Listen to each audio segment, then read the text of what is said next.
A white man tried to give me HIV.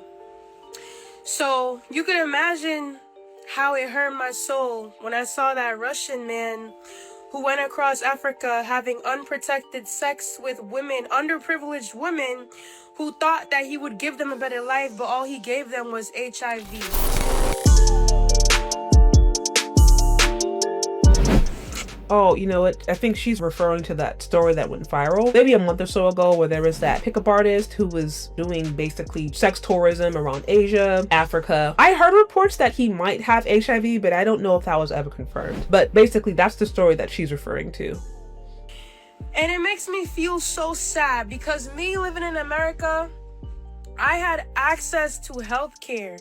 I was able to get on PEP within the 3 days after my encounter with that white man. But most of my sisters in Africa don't have that help. It just hurts my soul, bro. You know, it's interesting because notice in there she said, oh, he was basically taking advantage of these black women, thinking that he's giving them a better life, but he's giving them HIV. She also said so much because she's highlighting, like, you know, somewhat of an underlying theme, which is that women in these countries, like a place like Kenya where he was found, there's obviously a lot of sex tourism, there's a lot of prostitution that's big in that country, and you have poor women who are looking for muzungus, right, Americans, white folk, to give them money so that they can survive or pay their bills. Like, that is a real thing. And so there are some African women who very much have the perspective, oh, you're white, you're gonna have money, I'm gonna try to use you. They may try to use your femininity or whatever, but I'm gonna see if I can kind of get with you so that you can help me get out of my poverty, my situation, or whatever. So to a certain extent, those situations can end up turning out wrong, but literally, like, to a certain extent, I always see that as y'all are taking advantage of each other, because you could be looking at that white man as a paycheck, as an ATM, as your ticket out of poverty or your ticket out of whatever is going on in your life. It's not like you really, really love that white man or his culture or who he is or his personality or the way that he cooks or his dancing or whatever. You like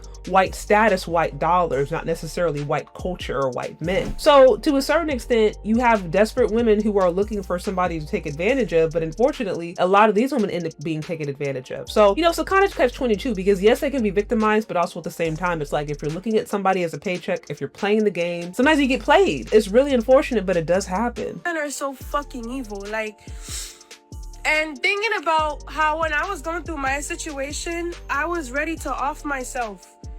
My 23rd birthday was gonna be the last day of my life, cause I just couldn't fathom living with that disease. Like, I thought my life was, I would never get to breastfeed my child.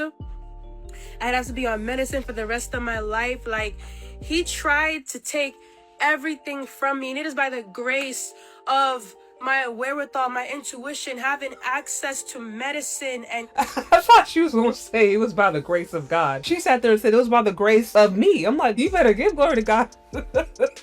Also, I'm curious where she was at 23. Without the story, without the context, we have no idea what was going on. Now, notice in this framing, she's making out the white man to be a total villain. And listen, I am not saying what he did was right. He was doing a whole bunch of exploitative things. That is not right. If he did actually have HIV, which I don't know if that was ever confirmed, y'all let me know down in the comment section if that was ever confirmed. I didn't see it. I saw reports, but I don't think I ever saw it like officially confirmed last time I checked. But if he did have and he knew it, that is evil. To me, that's evil and is completely unacceptable. With that said, though, we can't act like a lot of these women were innocent. A lot of these women were out there trying to get their bills paid. They're looking for the next opportunity. They're thinking that they're going to be taking advantage of the situation, not knowing that they're being taken advantage of, right? Like, they're playing the game and unfortunately they got played. And that's what I'm saying. Like, that does happen. So I'm curious, without us telling the details of her situation, we don't know what she was doing. Like, okay, you're 23. Why were you with this dude? Was he your age? Was he a lot older? Were you trying to do the whole pasta and lobster thing and the boob in your face? Like, there's so many missing details. So I can't just sit here and say, oh, men are evil or all white men are evil who are doing this. It's like, bruh, like, it takes two to tango in a lot of these instances, and you can't really fully make a full judgment. Like, you can't say somebody is a victim or a villain until you have the whole stats, the whole story. And we don't in this case. Care.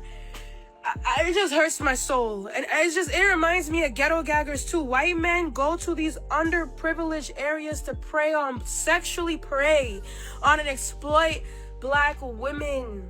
It just... I didn't even know what that was until y'all told me about it. Some of y'all in the comment section, I've had some of you guys email me. I've had some emails I've had to be like, I can't watch this. I didn't know what that was. Now I know what that is. But she's basically referring to corn. Somebody just said there's a whole category of corn where it's just basically inappropriate encounters between white men and black women, like really inappropriate. It is absolutely exploitative and evil. I am not making excuses for it. I'm just saying both parties are involved, and to a certain extent there is a choice in both instances. I mean, outside of just pure violent aggressive rape, outside of those situations where a woman is being completely taken advantage of, if there's an exchange and if there are two consenting adults, they are consenting. I'm not saying that it is right, I'm not saying that it is moral, but I'm saying that both would have to take responsibilities of the repercussions, even if the repercussions are not great or healthy. It just fucking hurts my soul, bro. It just hurts my soul so much.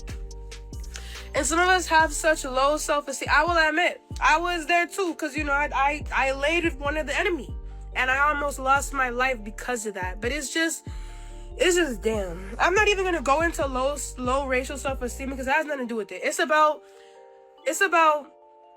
class issues, poverty. These women, they were impoverished, they were underprivileged, and they thought he was going to help. Same with ghetto gaggers. They go into the hood looking for poor black women to exploit. It's a pattern, and it just, man.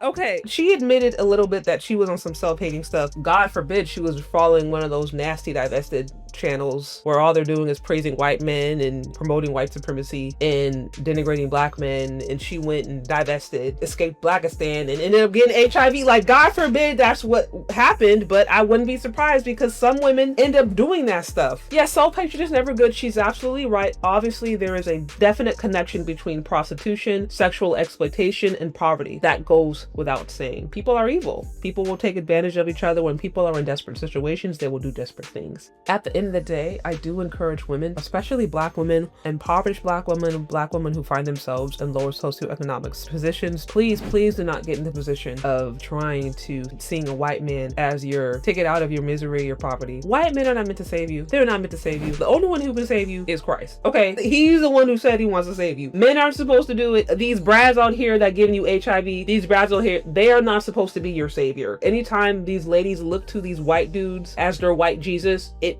goes bad almost all the time. Like I said, you're better off turning to God. Literally. I mean, I feel like these women are better off, like they need the Lord. Like they ultimately need God in their life. They need God, and they need the community connected with God to pull themselves out of the poverty and out of the mess that they are in. And oftentimes these women not listening to God or not coming to him, they find themselves in these even more desperate situations. They're looking for God in white men and in white money. And I'm like, don't do that. Like, if you look to man to be your God, 100% of the time you will be disappointed. Like, these ladies ultimately need God in their life. And ultimately, God is the only one who is interested in dealing with their baggage. Because a lot of y'all dudes in there gonna be like, no reach back. We're not trying to deal with these Keishas. We're not trying to deal with these broken, ex-bratted, ex-ghetto gagger. Like, y'all aren't even trying to deal with them. Like, the only one really who even has the capacity and the desire to deal with and heal and make these ladies whole is God himself anyway. So I'm like, you better just turn to God. You better turn to Christ. He's the only one who came and said, I'm going to come and heal the brokenhearted. So just start there. Because if you don't, you're going to keep on having what you have. I don't even know how else to put it. Like, I look at this stuff and I'm just like, y'all just need the Lord. It's that simple. Because if you don't, you're going to keep on going into circles. But yeah, I know that's just what I have about this whole thing. Let me know your thoughts down in the comment section. And thank you so much for listening if you've gotten this far. And we'll talk later, okay? Bye!